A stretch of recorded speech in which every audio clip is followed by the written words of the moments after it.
Charles, vous avez écouté hier Xavier Bertrand. Mais oui, il n'y a pas Vous aussi, vous avez des passions. Hein, grande passion pour les émissions politiques le dimanche. Et oui, il n'y a pas qu'Éric Zemmour ou les écolos qui sont en campagne. Il y a aussi Xavier Bertrand qui tente de tracer sa route à côté de la potentielle primaire à droite. Il était hier l'invité de l'émission Le Grand Jury.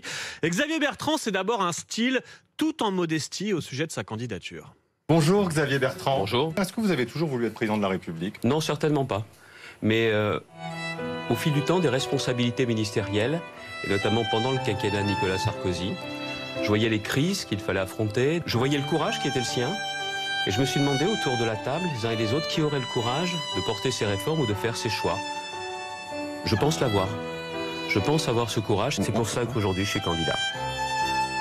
Autour de la table en me demandant mais qui est le meilleur? La réponse est évidente, c'est moi. Voilà la modestie Xavier Bertrand qui est donc candidat. Et qui dit candidat dit programme, proposition. Tiens, Emmanuel, il a par exemple plusieurs propositions sur le pouvoir d'achat et le travail. Mais attention, il refuse de les dévoiler.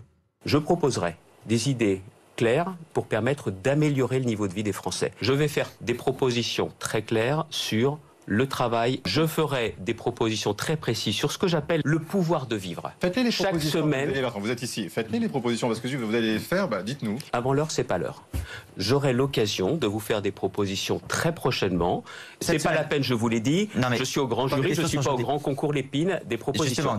Voilà, impossible pour l'instant de savoir ce qu'il compte faire. Il ne se mouille pas, même sur un sujet anecdotique comme l'emballage de l'Arc de Triomphe. Et il botte en touche.